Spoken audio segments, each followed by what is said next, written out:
এই শোনো না, আমাদের অন্ধবিশ্বাস চ্যানেলটি যারা এখনো সাবস্ক্রাইব করেননি, প্লিজ সাবস্ক্রাইব করে দাও। আর অল্প কিছু সাবস্ক্রাইবার হলে 1 লক্ষ পরিবার হবে। সবাই প্লিজ সাবস্ক্রাইব এবং বেশি বেশি শেয়ার করে দাও প্লিজ। কি দেখছেন এমন করে? আপনাকে মাতাল করা সেই কণ্ঠস্বর আগে দেখেননি? এই রূপে তো নয়। এতক্ষণ কি করছিলেন? সবার সামনে মন ভরে দেখতে পারিনি স্রোতসিনী। এবার যেন স্রোত লজ্জা পেল খানিকটা, সে চুপ রইল। মেয়রা স্রোতের হাতটা নিজের মুঠো মধ্যে করে নিল। জানেন স্রোতসিনী, বিশ্বাসই হচ্ছে না আপনি আমার হয়ে গেছেন সম্পূর্ণভাবে। এ যেন একটা স্বপ্ন, ঘুম ভেঙে গেলেই শেষ। খুব করে চাচ্ছি ঘুম না ভাঙুক, এই স্বপ্ন শেষ না হোক। স্রোত চুপ করে মেহরাদের কথা শুনছে। স্রোতের হাতটা দিয়ে নিজের গালে স্পর্শ করে রাখে মেহরা আর বলে, আমাকে বিশ্বাস করে নিজেকে আমার নামে লিখে দেওয়ার জন্য আমি কৃতজ্ঞ আপনার কাছে স্রোতসিনী। স্রোত হাতটা ছাড়ায় না, ইচ্ছে করছে না তার এই মুহূর্তটা ভালো লাগছে, একটু বেশিই ভালো লাগছে। মনে প্রাণে চাচ্ছে সময়টা এখানেই থমকে যাক, এই ভালো লাগা সারা জীবন থাকুক। বউ বাড়ির দরজার সামনে দাঁড়িয়ে আছে, বধূবরণ হবে এখন। বনলতা বেগমের খুশি দেখে কে, ওনার মুখে একটাই কথা, আমার আরেক মেয়ে বাড়ি চলে এসেছে। বধূবরণে যেসব নিয়ম কানুন আছে সব শেষ করে বনলতা বেগম স্রোতকে জড়িয়ে ধরে, তারপর স্রোতকে নিজ হাতে ধরে বাড়িতে প্রবেশ করান। উনি খুশিতে আত্মহারা। স্রোতকে বলেন, এখন আমার বাড়িটা পূর্ণ হলো, আমার আর আমার বাড়ির অপেক্ষার সমাপ্তি। রাত 10টা। স্রোত মেহরাদের ঘরে বসে আছে, তাকে সবাই এখানে নিয়ে এসে বসিয়ে রেখেছিল। একটু আগে বনলতা বেগম এসে সবাইকে ধমকে বাইরে পাঠিয়ে দেন, এই বলে যে মেয়েটা এখন ফ্রেশ হবে, তোরা ওকে ডিস্টার্ব করিস না। সবাই বেরিয়ে যাওয়ার পর স্রোতের অস্বস্তি কিছুটা কমে। সে ভালো করে মেহারদের রুমটা পর্যবেক্ষণ করছে। একপাশে দেওয়ালে ইউনিফর্ম ছাড়া অনেক ছবি, সাথে বাবা মা বোনের ছবি। দেয়ালের ওই পাশটা যেন ফটো গ্যালারি। রুম দেখে স্রোত এটুকুন বুঝেছেন যে মেহরাত অনেক শৌখিন আর গোছানো। এর মধ্যেই মেহরাত রুমের দরজায় নক করে বলে, আসবো? আপনার ঘর, আপনি অনুমতি চাচ্ছেন? আগে আমার ছিল, এখন আমাদের, তাই অনুমতি নিলাম। রুমে প্রবেশ করতে করতে হেসে বলে মেহরাত। মেহরাত দেখে স্রোত এখনো সেই বধূ বেশেই আছে। সে উদ্বিগ্ন হয়ে বলে উঠল, আপনি এখনো ফ্রেশ হননি কেন? অস্বস্তি হচ্ছে না এত ভারী সাজ পোশাকে? আসলে সবাই এখানেই ছিল তাই। যান, ফ্রেশ হয়ে চেঞ্জ করে নিন। স্রোত ফ্রেশ হওয়ার জন্য নিজের ব্যাগ খুলতে যাবে, তখনই মেহরাত একটা প্যাকেট এগিয়ে দিয়ে অনুরোধ করে বলে, এটা পড়বেন এখন প্লিজ। স্রোত প্রশ্নাত্মক দৃষ্টিতে তাকালে মেহরাত আবার বলে। খুলেই দেখুন। স্রোত প্যাকেটটা নিয়ে খুলতে শুরু করে। প্যাকেটটা খুলে সে অবাক হয়ে যায়। এটা তো সেই সাদা শাড়িটা যেটা বিয়ের শাড়ি কেনার সময় ছিল। স্রোত বুঝতে পারলো এটা কেনাই ছিল ওই দিন মেহরাদের কাজ। সে মেহরাদের দিকে তাকালে মেহরাত বলে, সাদা রংটা আপনাকে অনেক মানায় স্রোতসিনী। শুভ্রতার আবরণে আপনি যেন এক স্নিগ্ধতার রাজ্যের শুভ্র রানী হয়ে যান। আমি আপনার শুভ্রতার ছায়া হয়ে থাকতে চাই। স্রোত চুপ করে রইল। মেহরাত বলল, আপনি ফ্রেশ হয়ে চেঞ্জ করে নিন, আমি আসছি। বলে মেহরাত চলে যায়। স্রোত শাড়িটার দিকে তাকিয়ে থাকে আর ভাবতে থাকে আসলেই সাদা রং তাকে এতটা মানায়। স্রোত একদম কৌশল ছেড়ে বের হয়। এখন একটু হালকা লাগছে। মেহরাত রুমে নেই। স্রোতের কেমন জানি লাগছে, একটু একটু ভয়ও করছে। নতুন ঘর, নতুন পরিবেশ। মেহরাদের সাথে সে আজকে এক রুমে থাকবে, ভাবতেই অন্যরকম শিহরণ জাগছে। সে এসবে পাত্তা না দিয়ে বারান্দায় চলে যায়। তার পরনে মেহরাদের দেওয়া সাদা শাড়ি, সদ্য গোসল করে আসা রমণীর ভেজা চুলগুলো পিঠের উপর কোমর অবধি ছড়িয়ে দেওয়া। আজকে পূর্ণিমা। পূর্ণিমা রাতে পৃথিবী জলে স্থলে নেমে আসে সুন্দরের দেবতা। মানুষের মনকে চন্দ্রগ্রস্ত করে দিয়ে এক মায়াময় মোহ রচনা করে রাতের চাঁদ। না আলো না আধার, এমন এক রহস্যের মায়াজালে মানব মনকে বন্দি করতে পারে কেবল চাঁদনি রাত। স্রোত চন্দ্রবিলাসী মত্ত। রুম থেকে টুকটাক আওয়াজ আসছে। মেহরাত রুমে এসে বুঝলেও মাথায় ঘামায় না স্রোত। সে আকাশ দেখতে ব্যস্ত। হঠাৎ সে অনুভব করে তাকে দুটো হাত বন্দি করে ফেলেছে। হাতে একগুচ্ছ শুভ্র গোলাপ। স্রোত বুঝতে পারে এই ফুল আনতেই মেহরাত তখনই বেরিয়ে গেছিল। মেহরাদের চুল থেকে পানির ফোঁটা স্রোতের ঘাড়ে পড়তেই স্রোত শিউরে উঠল। মেহরাত আদরে স্বরে বলে উঠল, আপনি আমাকে ছাড়াই চন্দ্রবিলাসে মত্ত হয়েছেন স্রোতসিনী। এটা কিন্তু অন্যায়, ঘোর অন্যায়। স্রোত তার শখ হলো সে আবদ্ধ। এবার মেহরাজ স্রোতকে ঘুরিয়ে নিজের সামনে দাঁড় করিয়ে ফুলগুলো দিয়ে বলল, আমার স্নিগ্ধতার রাজ্যের শুভ্র রানী স্রোতস্বিনী, আপনাকে শুভ্র গোলাপগুচ্ছ ছাড়া অসম্পূর্ণ লাগছিল। গোলাপগুচ্ছ গ্রহণ করে নিজেকে সম্পূর্ণ করুন। স্রোত ফুলগুলো গ্রহণ করে। সেই মেহরাতকে যত দেখছে ততই মুগ্ধ হচ্ছে। সে আবার মেহরাতকে পিস দিয়ে রেলিংয়ে হাত রেখে ফুলগুলোর দিকে তাকিয়ে থাকে। মেহরাতও তার পাশে দাঁড়ায়। তারা চুপ, সময় চুপ, প্রকৃতি চুপ। এভাবে অনেকটা সময় পার হয়। স্রোত নীরবতা ভেঙে শান্ত স্বরে বলে, আপনি যদি কখনো আমার সুখ নাও হতে পারেন, তবুও কখনো দুঃখ হবেন না। আমি গ্রীষ্মের প্রচণ্ড তাপ সহ্য করতে পারলেও খরা সহ্য করতে পারবো না। মেহরাত এতক্ষণে স্রোতকেই দেখছিল। সে স্রোতের দু কাঁধের উপর নিজের হাত রেখে স্রোতকে নিজের দিকে ঘোরায়। স্রোত মেহরাদের চোখের দিকে তাকায়।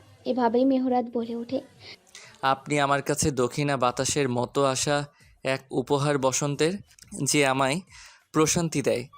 তাকে আমি শীতের রিক্ততা দেই কী করে? আপনি আমার কাছে রাতের আকাশের এক ফালি চাঁদ, যে আমায় আলোকিত করে। তাকে অমাবস্যা দেওয়ার সাধ্য কি আছে আমার? স্রোত অনিমেষ চেয়ে রইল ওই ধূসর বর্ণের চোখগুলোর দিকে। এই চোখে কি আছে? সে না চাইতেও হারিয়ে যায় কেন? কেন সামনে রাখা যায় না নিজেকে? ধূসর বর্ণের চোখগুলিতে ধীরে ধীরে ঘোর লেগে যায়। মেহরাত প্রথমে স্রোতের কপালে অধর ছোঁয়ায়, তারপর দু চোখে। অবশেষে স্রোত চোখ বন্ধ করে ফেলে। তার ঠোঁটগুলো কাঁপছে। এই প্রথম কোনো পুরুষের এত কাছে সে। এই ছোঁয়ায় না আছে উন্মত্তা, না আছে কামনা, শুধু আছে প্রমত্তময় ভালোবাসা। মেহরাজ স্রোতের মুখটা নিজের দুহাতে আগলে নিয়ে নিঃশাক্ত কণ্ঠে বলে, open your eyes Srotoswini, I wanna see myself in your eyes. আমি নিজেকে তোমার চোখে দেখতে চাই। I have died every day waiting for you Srotoswini, please open your eyes. স্রোত চোখ খুলে। সেই দৃষ্টিতে যেন প্রমত্ততা, উন্মাত্ততা, ভালোবাসার সবই আছে। উন্মত্ত দৃষ্টি তীর তীর করে কাঁপতে থাকা ঠোঁট মেহরাদের ঘোর লাগিয়ে দেয়। যতই হোক সামনে প্রিয় নারী, মেহরাত একটা ভুল করে ফেলে। সে স্রোতের অধরে অধর ডুবিয়ে দেয়। অনেকক্ষণ পর যখন বুঝতে পারে মারাত্মক এক ভুল করে ফেলেছে, সে সিটকে দৌড়ে সরে যায়। মাথা নত করে অপরাধীর স্বরে বলে, sorry Srotoswini, I am extremely sorry. I had no intention. I really could not realize. I should control myself, but I could not. I am really very bad. আর কিছু বলতে পারল না মেহরাত। স্রোত বলতে দিল না। মেহরাদের অপরাধী চেহারা, মাথা নত করা যেন স্রোত মানতে পারল না, একদম না। সেই মেহরাদের দিকে এগিয়ে যায়। মেহরাদের পায়ের উপর ভর দিয়ে মেহরাতকে চুপ করে দেয়। মেহরাত প্রথমে অবাক হলেও এক পর্যায়ে স্রোতের বাধ্যতা স্বীকার করে। অনেকক্ষণ পর স্রোত ছেড়ে দেয় মেহরাতকে। মেহরাদের দিকে পিঠ দিয়ে ঘুরে দাঁড়ায়। সে হাঁপাচ্ছে, বুকে হাত দিয়ে শ্বাস নিচ্ছে। মেহরাত এগিয়ে গেল স্রোতের দিকে। স্রোতের আঁচল গলিয়ে নিজের দু হাত বিচরণ চালাচ্ছে। স্রোতের ঘাড়ে থুতনি রেখে বলে, তুমি আজ শেষ স্রোত। স্রোতকে কোলে তুলে নেয় মেহরাত। রুমের ভেতরে নিয়ে যেতে যেতে বলে, সর্বগ্রাসী বিনাশিনী স্রোতস্বিনী, আমার বিনাশ তো কবেই করে ফেলেছ। এখন নিজের বিনাশের জন্য আমাকে প্রশ্রয় দিচ্ছ। পরে কিন্তু আমাকে দোষ দিও না। ফুলগুলো অনাদরে অবহেলায় বারান্দাতেই পড়ে রইল। স্রোত এক দৃষ্টিতে মেহরাদের পানি চেয়ে আছে। মেহরা তাকে বিছানায় শুয়ে দিল। তারপর আচমকা ঘর অন্ধকার হয়ে যায়। স্রোত অন্ধকার ভয় পায়। অনেকক্ষণ মেহরাদের সারা শব্দ না পেয়ে স্রোত ভয় পেয়ে থেমে থেমে ডাকতে লাগলো, মেহরাত, আমি অন্ধকার ভয় পাই মেহরাত। শুনছান নীরবতায় ঘেরা অন্ধকার রুমটায় মেহরাদের টুর শব্দটুকু আর পাওয়া গেল না। স্রোত ভীত হয়ে বলতে লাগলো, হঠাৎ অন্ধকার হয়ে গেল কেন? আলো কোথায়? হঠাৎ নিজের পাশে কারো অস্তিত্ব টের পায় স্রোত। ঠান্ডা হাতের স্পর্শে শিউরে উঠেছে। মানব স্রোতের পিঠ জুড়ে ছড়ানো চুলগুলোকে একপাশ করে ঘাড়ে কাঁধ গরম নিঃশ্বাস ফেলতে ফেলতে কানের কাছে গিয়ে মাদকতা মেশানো স্বরে বলে ওঠে, এই যে আমি আলো। সকালে ঘুম ভাঙতে স্রোত নিজেকে মেহরাদের বুকে আবিষ্কার করলো। মেহরা তাকে আষ্টে পৃষ্ঠে জড়িয়ে ধরে আছে, যেন ছেড়ে দিলেই সে উড়ে যাবে। স্রোত কোনো মতে বাঁধন ছেড়ে উঠে বসে। তার নজর যায় ঘুমন্ত মেহরাতের মুখে। কি শান্তিতে ঘুমাচ্ছে এখন। পৃথিবীর সকল শান্তি যেন তার চোখে মুখে উপচে পড়ছে। স্রোতের মনে পড়ে যায় কাল রাতের কথা। কি পাকলামিটাই না করলো লোকটা, মুখে শুধু একটাই কথাই ছিল। তুমি আমার অনেক শখের স্রোত, অনেক শখের। প্রতিদিন প্রতি মুহূর্ত তোমার অপেক্ষায় মরেছি।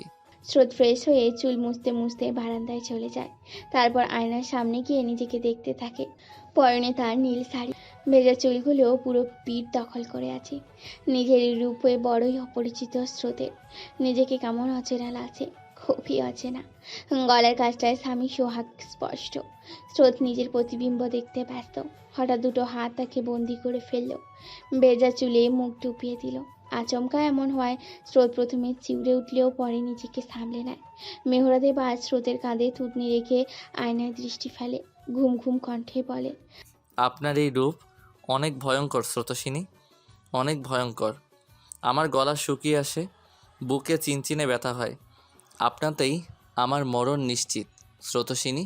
স্রোত চেয়ে রইল মেহরাদের প্রতিবিম্বের দিকে। নিজেকে ছাড়িয়ে নিয়ে শান্ত গলায় পড়ল, ফ্রেশ হয়ে আসুন। মেহরাদ হেসে স্রোতের পেছনে গিয়ে আবার জড়িয়ে ধরে দুষ্টুমি করে বলে, গতকাল রাতে আপনি আমার নাম ধরে ডেকেছেন। আহা স্রোতস্বিনী, আপনার কণ্ঠে আমার নাম এত সুন্দর লাগে। আগে জানলে তো রেকর্ড করে রাখতাম, তারপর বারবার শুনতাম। রাতের কথা মনে পড়তেই স্রোতের লজ্জায় মরি মরি অবস্থা। সে নিচের দিকে তাকিয়ে পায়ের বুড়ো আঙুলের নখ দিয়ে মেঝে ঘুরছে। মেহরা তা দেখে বাঁকা হেসে বলে, আপনাকে লজ্জা পেলে পুরো রসগোল্লার মতো লাগে, মনে হয় এক কামড়ে খেয়ে ফেলি। স্রোত মেকি রাগ দেখিয়ে ধাক্কা দিয়ে সরে যায় মেহরাতের থেকে। মেহরাত শব্দ করে হেসে ফেলে। তারপর স্রোতকে কোলে তুলে দিয়ে ঘুরতে থাকে। স্রোতস্বিনী, আপনি আমার পুরো পৃথিবী জানুক আপনি পরিপূর্ণভাবে মেহেরাজ সাদাফের হয়ে গিয়েছে। পৃথিবী সবাইকে জানিয়ে দাও, রটিয়ে দাও আমি আমার ব্যক্তিগত স্রোতস্বিনীকে কতটা ভালোবাসি। শ্রোতার পাগল প্রেমিক পুরুষের উন্মত্ততার অপলোক চেয়ে রইল। আজ বিকেলেই মেহরাজ চলে যাবে। বিদায় স্রোতদের বাড়িতে বাড়ির বিদায় স্রোতদের বাড়ির মানুষরা বউ ভাতের নিয়ম রক্ষা করার জন্য আজই আসতে বলেছেন বনলতা বেগম। বর বাড়িতে না থাকলে বউ ভাত কেমন করে হবে, তাই বাড়ি জুড়ে এখন আয়োজন চলছে। স্রোত সবার সাথে টুকটাক কথা বলছে। এই বাড়ির মানুষগুলো অনেক মজা, সবাই কত হাসি ঠাট্টা করে। সে যে নতুন বউ, নতুন সদস্য, সবার ব্যবহারে তা বোঝা যায় না, মনে হয় কতদিনের চেনা। স্রোত গিয়েছিল রান্নাঘরে শাশুড়িদের সাহায্য করতে। শাশুড়িটা তাকে ধমকে ঘরে পাঠিয়ে দিয়েছে, বলেছে আমরা থাকতে তোমার কিচ্ছু করতে হবে না, সংসারে কাজ করার জন্য সারা জীবন পড়ে আছে। বর্ণালতা বেগম জানিয়েছেন, খবরদার রান্নাঘরে ঢুকবি না। এতদিন যেমন পড়ালেখা নিয়ে ব্যস্ত ছিলে তাই থাকো। আগে ক্যারিয়ার, তারপরে অন্য কিছু। আর আজকে আমার ছেলেটা চলে যাবে, ওকে সময় দাও। শেষের কথাটি শুনতে স্রোতের মন খারাপ হয়ে যায়। সে যেন ভুলেই বসেছিল মেহরাদের যাওয়ার কথা। বর্ণালতা বেগম আবার বললেন, সময় মতো তৈরি হয়ে নিও কেমন, সবাই চলে আসবে। স্রোত মাথা নাড়িয়ে সম্মতি প্রকাশ করলেন। বর্ণালতা বেগম মাথায় হাত বুলিয়ে চলে যান। মেহরাজ সকালের খাওয়া দাওয়ায় কোথায় যেন গিয়েছে, এখনো ফেরেনি। স্রোত চলে যায় বারান্দায়। বারান্দাটি যেন তার রাজ্য। তার সুখ দুঃখ হাসি কান্না প্রকাশ সবটাই যেন এই বারান্দাতেই আবদ্ধ। মেহরাজ চলে যাবে ভাবনাটা মাথা থেকে যাচ্ছেই না। তার খারাপ লাগছে, কষ্ট হচ্ছে, কেন হচ্ছে জানে না। লোকটার মায় তো কবেই পড়ে গিয়েছে, ভালোবেসে ফেললো। এত তাড়াতাড়ি ভালোবাসা যায়? হয়তো যায়। তখনই পাশে কারোর উপস্থিতি টের পায় স্রোত। তার পাশে রেলিংয়ে হাত দিয়ে অন্যদিকে তাকিয়ে আছে। স্রোত দেখলেও লোকটাকে, বুঝলে তার মন খারাপ। বনিতা না করেই জিজ্ঞেস করলো, মন খারাপ কেন আপনার? মেহরাজ জবাব দিল না। স্রোত এগিয়ে গেল মেহরাতের দিকে, নিজের দিকে ঘুরিয়ে আবার জিজ্ঞেস করলো, বলুন মন খারাপ কেন? আমি আজকে চলে যাচ্ছি স্রোত। বুক ভরা নিঃশ্বাস নিয়ে স্রোতের দিকে তাকিয়ে বলল। স্রোত নিজের মন খারাপ বুঝতে দিল না। সে আগের জায়গায় চলে গেল। হাসতে হাসতে বলল, এর জন্য মন খারাপ করছেন? এটা কি নতুন নাকি? দেশের দায়িত্বে আছেন আপনি। মেহরাত এগিয়ে এসে পেছন থেকে স্রোতকে জড়িয়ে ধরে বাচ্চাদের মতো অনুনয় করে বলল, আগে তো বউ ছিল না, এখন বউ আছে। কই বিয়ে করলাম, বউ নিয়ে ঘুরবো ফিরবো, সময় কাটাবো, হানিমুনে যাবো তা না। স্রোত হেসে ফেলল, পিঠ ঠাকালো মেহরাদের বুকে। মেহরাত আরো শক্ত করে আঁকলে নিল তাকে। স্রোত বাঁকা হেসে বলল, মেজর মেহরাত সদফ কিনা একদিনেই বউ পাগল হয়ে গেল। মেহরাত স্রোতের ঘাড়ে মুখ ডুবিয়ে বলে, অনেক। স্রোতের বাড়ি থেকে মানুষ চলে এসছে। স্রোতের মামা মামি, বাবা, বান্ধবী আর সাহেলা বেগম। স্রোতের দুঃসম্পর্কে ওই ফুপি গতকালই বাড়িতে চলে যান। সাহেলা বেগম আসতে চাননি বাড়ির পরিচারিকা বলে। বান্ধবী জোর করে নিয়ে এসছেন, বলেছে আমরা তোমাকে বাড়ির সদস্যই মনে করি। স্রোত সাহেলা বেগমকে দেখে অনেক খুশি হয়েছে। বান্ধবী স্রোতকে দেখতেই সবার সামনেই দৌড়ে গিয়ে জড়িয়ে ধরে বলে, আপু, মনে হচ্ছে কত বছর পর তোকে দেখলাম। এখন শান্তি লাগছে। তোকে কত সুন্দর লাগছে আপু। সবার সামনে এভাবে বলায় স্রোত অপ্রস্তুত হয়ে যায়। বনতা বেগম বলেছেন বান্ধবীকে নিয়ে নিজের ঘরে যেতে। স্রোত মামির সাথে টুকটাক কথা বলে বান্ধবীকে নিয়ে ভেতরে চলে যায়। স্রোতের বাবা মেয়ের পানে অনিমেষ চেয়ে রইল। তার মেয়ের মুখে হাসি। কত সুন্দর লাগছে তার বড় মেয়েকে। মেহরাত খেয়াল করছে স্রোত তার বাবাকে এড়িয়ে যাওয়ায় উনি কষ্ট পেয়েছেন। ওনার চেহারায় অসহায়ত্ব স্পষ্ট। তাই মেহরাত চলে যাওয়ায় শ্বশুরকে সঙ্গ দিতে। এদিকে ড্রয়িং রুমে রায়হানও উপস্থিত ছিল। বান্ধবীর দিকে অপলক তাকিয়ে থাকলেও বান্ধবী একটা বাড়ির জন্যও তার দিকে তাকায়নি। রায়হান জানে এটা তারই কর্মফল। বান্ধবী রুমে এসে সারাটা ঘর ঘুরে ঘুরে দেখছে। তার বোনের পছন্দ আর মেহরাদের পছন্দ অনেকটা এক। তার ঘর সাজানো দেখেই বোঝা যাচ্ছে। স্রোত তখন বিছানায় বসে, তার পরনে নুট পিঙ্ক কালারের শাড়ি। বান্ধবী চোখগুলো ছোট ছোট করে জিজ্ঞেস করলো, তোকে সাজিয়ে দিল কে? তুই তো সাজতে পারিস না। রিহানা আর নয়না আপু জোর করে সাজিয়েছে। স্বাভাবিকভাবেই বলে স্রোত। ভালো করেছে। নতুন বউ না সাজলে ভালো লাগে নাকি? তুই তো নিরামিষ। বোনের পাশে বসতে বসতে বলে বান্ধবী। স্রোত রাগি চোখে বোনের দিকে তাকাতেই বান্ধবীর চোখ যায় স্রোতের গলার খাল ফিটে জায়গাটায়। বলা বাহুল্য সবার সামনে স্রোত ঘোমটা দিয়ে রেখেছিল। রুমে আসতেই ঘোমটাটা ফেলে দিয়েছে। বান্ধবী বিস্ময় নিয়ে জিজ্ঞাসা করে, তোর এখানটায় কি হয়েছে রে? স্রোত লজ্জায় আমতা আমতা করে বলে। বিষ পিঁপড়া কামড়েছে। বান্ধবী দুষ্টুমি করে বলে, ও ও বিষ পিঁপড়া। মেহেরাত ভাইয়াকে বলে দিব রুমে ওষুধ দিতে। বলেই শব্দ করে হেসে ফেলে বান্ধবী। স্রোত কিছু বলতে যাবে তার আগেই রুমে মেহরদের আগমন। স্রোত উঠে চলে যায় আয়নার সামনে। মেহরাত হেসে জিজ্ঞেস করে, শালিকা এত হাসছো কেন, কি হয়েছে? বান্ধবী মেহরাতকে দেখে চুপ করে যায়। সে বিছানা থেকে উঠতে উঠতে বলে, কিছু না ভাইয়া, আপনারা থাকেন, আমি একটু বাহিরে যাই। ঘর থেকে বাইরে যেতে যেতে আবার মেহরাত ডেকে দেয়। ভাইয়া, বলো। আপনার রুমে অনেক বিষ পিঁপড়া হয়েছে, এদের নিধন করতে হবে, বুঝলেন? বলে দৌড়ে চলে যায় বান্ধবী। স্রোতের লজ্জায় মরি মরি অবস্থা। তার বোন এত বাজি। মনে মনে বোনকে প্রচুর গালি দিল সে। মেহরাদের অবাক হয়ে যাওয়ায় স্রোত জিজ্ঞেস করলো, বিষ পিঁপড়া আমার রুমে কি বলে গেল? স্রোত লজ্জায় চুপ করে আছে। মেহরাত আবার বলল, লজ্জা পাচ্ছেন কেন? বিষ পিঁপড়ার সাথে আপনার লজ্জার কি সম্পর্ক? স্রোতের এবার রাগ লাগলো। দাঁত কিরমিরিয়ে মেহরাদের সামনে গিয়ে গলা দাগ দেখিয়ে বলল, এই তো বিষ পিঁপড়া। আমাকে বিষ পিঁপড়া বলে গেল? চোখগুলো বড় বড় করে বলল মেহরাত। মেহরাদের চেহারায় ভঙ্গিমা দেখে স্রোত হেসে ফেলল। মেহরা তাকে নিয়ে আয়নার সামনে দাঁড় করলো। পেছন থেকে জড়িয়ে ধরিয়ে কাঁধে থুতনি রেখে ঠোঁট উল্টিয়ে বলল, শালিকা আমার জানলই না এই বিষ পিঁপড়া আরো কত কিছু করে ফেলেছে। অসভ্য পুরুষ মানুষ। আপনার কাছেই একটু অসভ্যতা করব? বাঁকা এসে বলে মেহরাত। ছাড়ুন তো, বাসা ভর্তি মানুষ। ডোক গিলে নিজেকে ছাড়ানোর চেষ্টা করতে করতে বলে স্রোত। মেহরাত ছাড়ে না, আরো জোরে জড়িয়ে ধরে বলে, আপনাকে সুন্দর লাগছে অনেক। জানি। আর কি জানেন? আমি সুন্দর, আমি জ্ঞানী, আমি গুণী। ভালোবাসি স্রোত। ভালোবাসা সুন্দর, ভীষণ সুন্দর। আমাকে ভালোবাসো না? জানি না, ছাড়ুন। মেহরাতকে ধাক্কা দিয়ে চলে যায় স্রোত। মেহরাত হাসতে থাকে বিড়বিড়িয়ে। এবার মিশন ভালোবাসি সোনা। স্রোতের রুম থেকে বেরিয়ে বান্ধবীর ড্রয়িং রুমের দিকে আসার সময় আচমকাই কেউ টেনে রুমের ভেতর নিয়ে দরজা বন্ধ করে দেয়। আচমকা হিচকে টান পড়ায় বান্ধবী অবাক হলেও সামনের মানুষটিকে দেখে চোখে মুখে রাগ দেখা যায়। সে বেরিয়ে যেতে নিলেই রায়হান তার হাত ধরে ফেলে। বান্ধবী দাঁত কিরমিরিয়ে বলে, সবাই বাইরের ঘরে আছে, এত মানুষের সামনে আমাকে আবার হেনস্থা করবেন না। 1 বছর আগের কথা ভুলে যাও বান্ধবী, আমি সরি ওইসবের জন্য। করুণ স্বরে নত মুখে বলে রায়হান। আপনি এইসব কেন করছেন? কারণ আমি তোমাকে ভালোবাসি বান্ধবী, পরে এটা বুঝেছি আমি। কিন্তু আমি ভালোবাসি না। তাচ্ছিল্যের সাথে বলে মান্ধবী। আমি ভালোবাসি খুব বেশি, এটাই যথেষ্ট নয় কি?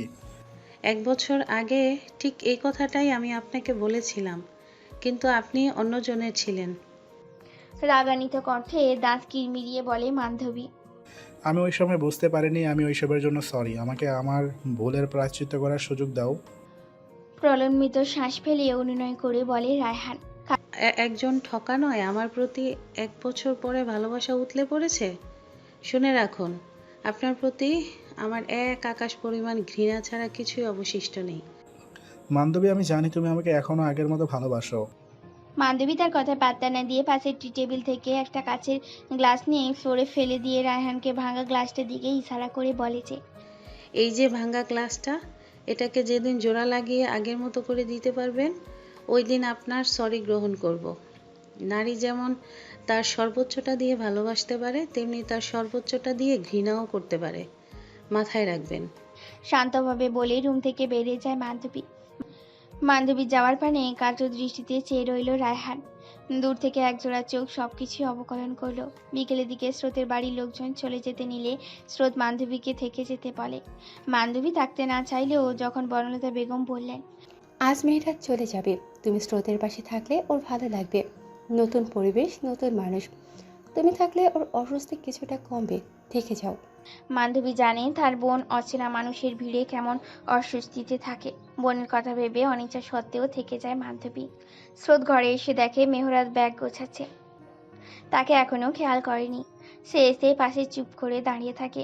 মেহরাত ব্যাগ গোছাতে গোছাতেই জিজ্ঞেস করলো, কিছু বলবেন স্রোতস্বিনী? আপনি কি করে বুঝলেন আমি এসছি? বিস্ময় নিয়ে জিজ্ঞেস করে স্রোত। মেহরাত ব্যাগের চেইন টেনে নিয়ে স্রোতের দিকে এগিয়ে আসতে আসতে হেসে বলে, আপনার ফ্লোরাল পারফিউমের স্মেলটা আমি চিনি। ও, আপনি বের হবেন কখন? সন্ধ্যায়। খাটে হেলান দিয়ে বসে মলিন কণ্ঠে বলে মেহরাত। স্বল্পবাসী স্রোত আর মেহরাতকে ঘাটায় না। সে চলে যায় চেঞ্জ করতে। অনেকক্ষণ যাবৎ এই ভারী আবরণে আছে সে। সন্ধ্যাবেলা একটা সুন্দর দিনের সমাপ্তি জানিয়ে ঘুটঘুটে অন্ধকার আহ্বান করে। দিনের আলোয় মন খারাপের ফলই যেন সন্ধ্যাবেলা। বিকেলের মন তখন থাকে বিষণ্ণ। মেহরাত বেরিয়ে যাবে। ড্রাইভার নিচে অপেক্ষা করছে। যতদিন মেহরাত বাড়িতে থাকে ততদিন ওর ড্রাইভারের ছুটি থাকে। ওই সময়ের পর মেহরাত স্রোতের মধ্যে তেমন আর কথা হয়নি। মেহরাত রুম থেকে বেরিয়ে যাওয়ার সময় স্রোতের কাঁধে 2 হাত রেখে বলে, আসি। নিজের খেয়াল রাখবেন, আম্মুর খেয়াল রাখবেন, আর ভালোভাবে পরীক্ষা দিবেন। আমি যেন আবার এসে শুনতে পাই আমার বউ একজন ডক্টর, আর আমাকে একটু একটু মিস করবেন, ঠিক আছে? শেষের কথায় স্রোত হেসে ফেলে। চোখের পলক ফেলে মেহরাতকে আশ্বাস দেয়, ভরসা দেয়। মেহরাত স্রোতকে ছেড়ে যেই রুমের বাহিরে পা দিবে তখনই স্রোত পেছন থেকে জড়িয়ে ধরে মেহরাতকে, মাথা রাখে ওর পিঠে। সে জানে না এমন কেন করলো, তবে তার ইচ্ছে হলো, আর সে সবসময় তার ইচ্ছেকে প্রাধান্য দেয়। মেহরাত থেমে গেল। চেহারায় বিস্ময়ের সাথে প্রশান্তির ছাপ স্পষ্ট। অদর প্রসারিত করে ঘুরে দাঁড়িয়ে স্রোতের কপালে চুমু খেয়ে জড়িয়ে ধরে বলে, যাওয়ার সময় এত টান দেখাবেন না স্রোতস্বিনী, আমার যেতে কষ্ট হবে খুব। ফোনে তো যোগাযোগ হবেই আমাদের, বুঝেছেন স্রোতস্বিনী? প্রেম তো করতে পারলাম না, এবার না হয় বিয়ের পরেই প্রেম করব। লং ডিস্টেন্স রিলেশনশিপ হবে আমাদের, চুটিয়ে প্রেম করব, যেখানে প্রতিদিন নিয়ম করে দেখা না হলেও ভরসা, বিশ্বাস, ভালোবাসা থাকবে। স্রোত এই লোকের মতিগতি বুঝে উঠতে পারে না। এখনই মন খারাপ তো এখনই মজা করছে। স্রোত কটমট করে তাকালেও মেহরাত শব্দ করে হেসে ফেলে। তারপর স্রোতকে নিয়ে বেরিয়ে যায়। বসার ঘরে সবাই অপেক্ষা করছে। সবাই মেহরাতের গাড়ি অবধি এগিয়ে দিতে গেল। গাড়িতে ওঠার সময় মেহরাত বনলতা বেগমকে মজা করে চোখ ছোট ছোট করে জিজ্ঞেস করলো, মা, তুমি এবার কাঁদছো না কেন? অন্য সময় তো কেঁদে কেটে ভাসিয়ে দাও। তোকে আর প্রয়োজন নেই, বুঝলি? এবার আমার আরেক মেয়ে আমার সাথে আছে। স্রোতকে এক হাতে জড়িয়ে ধরে বললেন বনলতা বেগম। স্রোত স্মিত হাসল। মেহরাত অবাক হওয়ার ভান করে স্রোতকে উদ্দেশ্য করে বলল, আপনি কি জাদুটোনা জানেন স্রোতস্বিনী? উপস্থিত সবাই মেহরাদের এই প্রশ্নে অবাক হয়ে তাকায়। স্রোত বিস্ময় নিয়ে শোধায়, জি। এই যে আমার মা এখন আমাকে ভুলে আপনার কথা বলছে, কি করেছেন বলুন তো আপনি? দুষ্টুমি করে বলে মেহরাত। উপস্থিত সবাই কথার মানে বুঝতে পেরে একে অপরের মুখের দিকে তাকিয়ে শব্দ করে হেসে ফেলে। সতীর অভিব্যক্তি দেখার মতো। বর্ণাতে বেগম মেকি রাগ দেখিয়ে মেহরদের কাঁধে চাপড় মেরে পড়লেন। শয়তান একটা, সবসময় শুধু ফালতামি। বের হও এখন। মেয়রাত হাসতে গাড়ি চলতে শুরু করলো নিজ গতি বজায় রেখে। মেয়রাত গাড়ির সিটে মাথা এলিয়ে দিয়ে চোখ বুজে রইল। তার মাথায় এখন অনেক চিন্তা। সবাই বাড়ির ভেতরে চলে গেলেও স্রোত দাঁড়িয়ে রইল। যতক্ষণ না গাড়িটা অদৃশ্য হচ্ছে ততক্ষণ গাড়ির দিকে নিষ্পলক তাকিয়ে রইল। স্রোত হাতে বই নিয়ে বিছানায় হেলান দিয়ে বসে আছে। তার শূন্য শূন্য অনুভব হচ্ছিল। মাথায় মেহরাদের ভাবনা আসছিল। তাই ভাবলো বই নিয়ে বসলে একটু ভালো লাগতে পারে। তাছাড়া 2 মাস পর পরীক্ষা, না চাইলেও পড়তে হবে। মাধবী তার পাশে ফোন নিয়ে বসে থাকলেও মাথায় রায়হানের কর্মকাণ্ডের ভাবনা। সে এমন কেন করছে? সত্যি কি ভালোবাসে?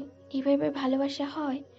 মাধবী ভেবে নিয়েছে সে কখনো রায়হানকে মেনে নিবে না। সে যতই ভালোবাসুক না কেন, সে 1 বছর আগের কথা ভুলে যায়নি। তার মনে পড়ে যায় 1 বছর আগের দিনগুলোর কথা। সবেমাত্র এইচএসসি পরীক্ষা দিয়ে অ্যাডমিশনের জন্য কোচিংয়ে ভর্তি হয় মান্ধবী আর ওর বান্ধবীরা। ওরা ইঞ্জিনিয়ারিং এক্সপিরিয়েন্স ছিল। ওই কোচিংয়ে এই রায়হান ক্লাস নিত। সেখান থেকেই তাদের পরিচয়। বলা বাহুল্য, রায়হান কয়েক মাস আগে বুয়েট পাস করে এখন একটা ফার্মে কর্মরত। তখন রায়হান 5th ইয়ারের স্টুডেন্ট ছিল। নাবালিকা বান্ধবী তখন সাবালিকা। চারিদিকে রঙিন প্রজাপতি দেখে রায়হানকে দেখে সে প্রথম প্রেমে পড়ে যায়। ক্লাস নেওয়ার সময় ড্যাব ড্যাব করে তাকিয়ে থাকতো। প্রথম প্রথম রায়হানের অস্বস্তি হলেও পাত্তা দিত না। দিন দিন বান্ধবীর জ্বালানো বেড়ে যায়। ফেসবুকেও তো ভালোবাসি ভালোবাসি বলে পাগল করে ফেলতো, প্রকাশ করতো না। রায়হানকে অনেক দিন সরাসরি বলতে গিয়েও পারিনি। তবে দিন পার হওয়ার সাথে সাথে রায়হানও সব বোঝে না। বিরক্ত হয়ে একদিন ক্লাসে সবার সামনেই বান্ধবীকে রেগে মেগে অনেক কথা শোনায়। বান্ধবীর সামনে গিয়ে রাগান্বিত স্বরে বলে। Stand up. বান্ধবী খুশি হয়ে দাঁড়িয়ে যায়। কি সমস্যা তোমার? প্রতিদিন আমায় বিরক্ত করছো কেন? দাঁত কিরমিরিয়ে প্রশ্ন করে রায়হান। রায়হানের রাগ দেখে বান্ধবী ঘাবড়ে যায়। আমতা আমতা করে বলে। কোথায়? তুমি কি ভেবেছো আমি বুঝি না? টেবিলে ফুল রাখা, মাঝে মাঝে চিঠি রাখা, ফেসবুকেতে মেসেজ দিয়ে ইনবক্স ভরিয়ে দেওয়া, ক্লাসে ড্যাব ড্যাব করে তাকিয়ে থাকা, পিছনে পিছনে ঘুরঘুর করা। বুঝি না আমি? আমাকে তোমার বাচ্চা মনে হয়? হোয়াটস রং উইথ ইউ ম্যান? বান্ধবী ভয় পেয়ে চোখ মুখ খিচিয়ে চুপ করে থাকলে রায়হান এবার চেঁচিয়ে ওঠে। Speak out. আমি আপনাকে ভালোবাসি। আমতা আমতা করে বলে বান্ধবী। কথাটা শেষ হতে না হতেই বান্ধবীর গালে থাপ্পড় পড়ে। গালে হাত দিয়ে কাতর দৃষ্টিতে চেয়ে রইল রায়হানের পানে। রায়হান রাগে কাঁপছে। সে ভুলেই বসেছে সে পুরো ক্লাসের সামনে আছে। তখনই ইরা ক্লাসে প্রবেশ করে।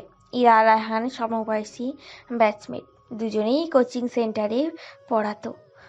ইরা দৌড়ে ওদের কাছে এসে কি হয়েছে জিজ্ঞাসা করে। রায়হান কিছু না বলে ইরাকে এক হাতে জড়িয়ে ধরে বান্ধবীকে উদ্দেশ্য করে বলে। এই যে Ira, I love her. We are in a relationship. Next time আমাকে ডিস্টার্ব করলে এর থেকেও বেশি খারাপ হবে বলে দিলাম। বান্ধবীর চোখ জলে টইটুম্বুর। থাপ্পড় দেওয়ার ওর কিছু যায় আসে না। সে তাকিয়ে আছে ইরাকে জড়িয়ে ধরার দিকে। একসময় চোখের জল বাঁধ ভেঙে বেরিয়ে আসে। বান্ধবী সবার সামনেই বলে। আজকের দিনটার জন্য আপনি অনেক সাফার করবেন, অনেক।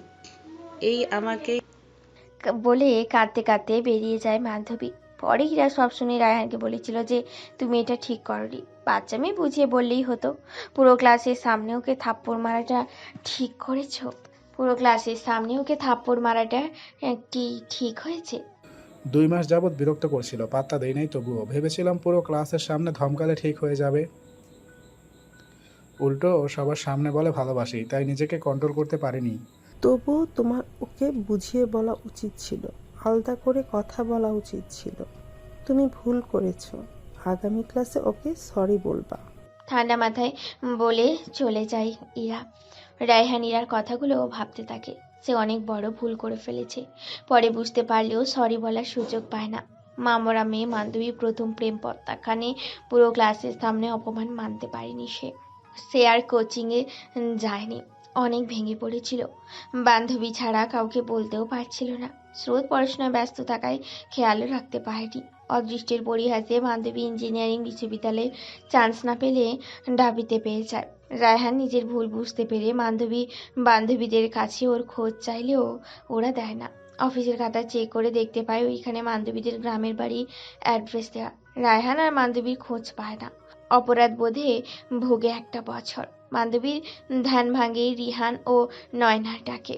ওরা এসে জানায় ঘরের সবাই আড্ডা দিচ্ছে। স্রোত আর বান্ধবী যেন যোগ হয় ওদের সাথে। স্রোত যেতে না চাইলেও সবাই আড্ডা দিচ্ছে।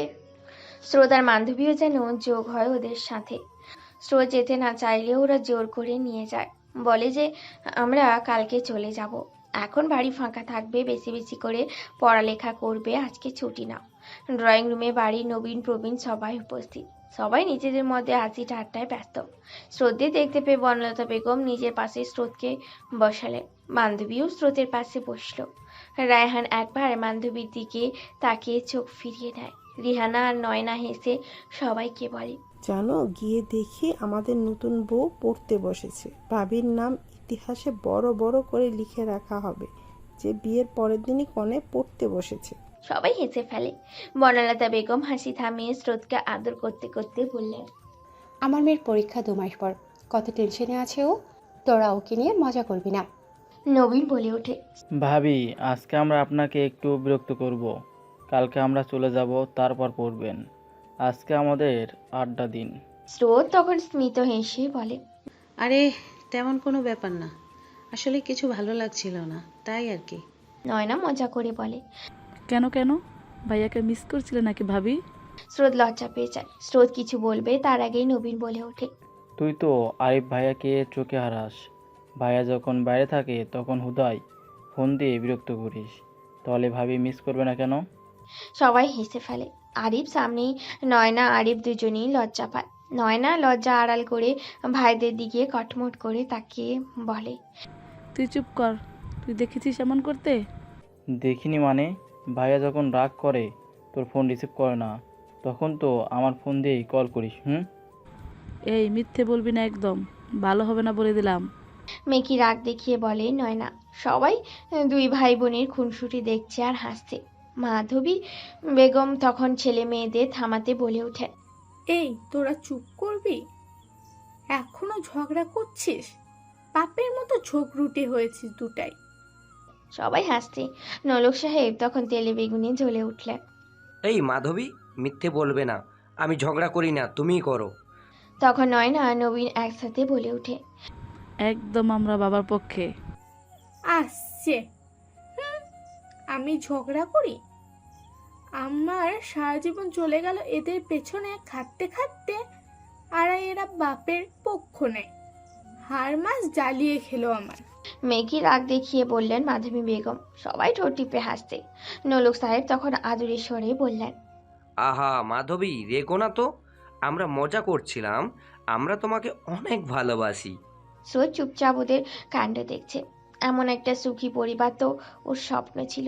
সবাই কত ফ্রেন্ডলি। স্রোত মন দিয়ে ওদের খুনসুটি দেখছে। স্রোতের ধ্যান ভাঙে মেহরাদের কলে। সবাইকে একটা গুরুত্বপূর্ণ কল বলেও ঘরে চলে যায়। সবাই আবার নিজেদের মধ্যে আড্ডা দিতে থাকে। মাধবী অনেক উপভোগ করে এই পরিবারের টক ঝাল মিষ্টি খুনসুটিগুলো। ঘরে আস্তে আস্তে 2 বার রিং হয়ে কল কেটে যায়। আবার কল করলে স্রোত রিসিভ করে সালাম দেয়। সালাম বিনিময়ে শেষে মেহরাত জিজ্ঞেস করে, কি করছেন? খোলা আকাশের নিচে দাঁড়িয়ে আছি, আপনি? আপনাকে মিস করছি। আমাকে মিস করছেন না? একদমই না। কেন মিস করব বলুন তো? বরং শান্তি লাগছে, কেউ জ্বালাচ্ছে না। আমি আপনাকে জ্বালাই এটা বলতে পারলেন আপনি? ঠোঁট উল্টিয়ে বলে মেহরাত। স্রোত ঠোঁট টিপে হেসে বলে, অনেক বেশি।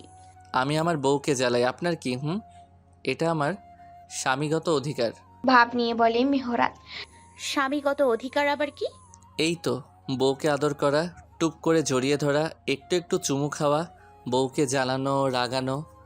আর বউগত অধিকার নেই বুঝি? তা তো আছেই, কিন্তু আমার বউ তো নিরামিষ, আমাকে একটু ভালোবাসে না, আমার থেকে পালিয়ে বাঁচে। অনেক কষ্টে আছি বুঝলেন স্রোতস্বিনী, আমার বউ আমাকে পাত্তাই দেয় না। ঠোঁট উল্টিয়ে করুণ স্বরে মজা করে বলে মেহরাত। আমি আপনাকে পাত্তা দিই না। ঠিক আছে, যে পাত্তা দেয় তার কাছে যান। ফোন রাখেন। আহা, রাখছেন কেন স্রোতস্বিনী? শুনুন না। বলুন। এই আপনি আপনি করে কথা বললে দূরের মানুষ লাগে। আমার বউ কি আমার দূরের মানুষ বলো? তাই আমি এখন থেকে তুমি তুমি করে বলবো, ঠিক আছে? আচ্ছা, আপনার ইচ্ছা।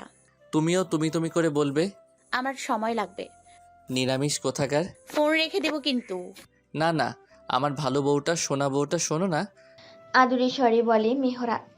আবার কি? ভালোবাসি অনেক। শান্ত গলায় বলে মেহরাত। নতুন কিছু বলুন, এটা পুরনো হয়ে গিয়েছে। ভাব নিয়ে বলে স্রোত। পারি না, তুমি শিখিয়ে দাও কিভাবে ভালোবাসি বলতে হয়। ভনিতা করে বলল মেহরাত। আপনার চালাকি আমি বুঝি না ভেবেছেন? মেহরাত শব্দ করে হেসে ফেলে বলল। ভালোবাসি বলো না। এত সহজে না। শুনেই ছাড়বো।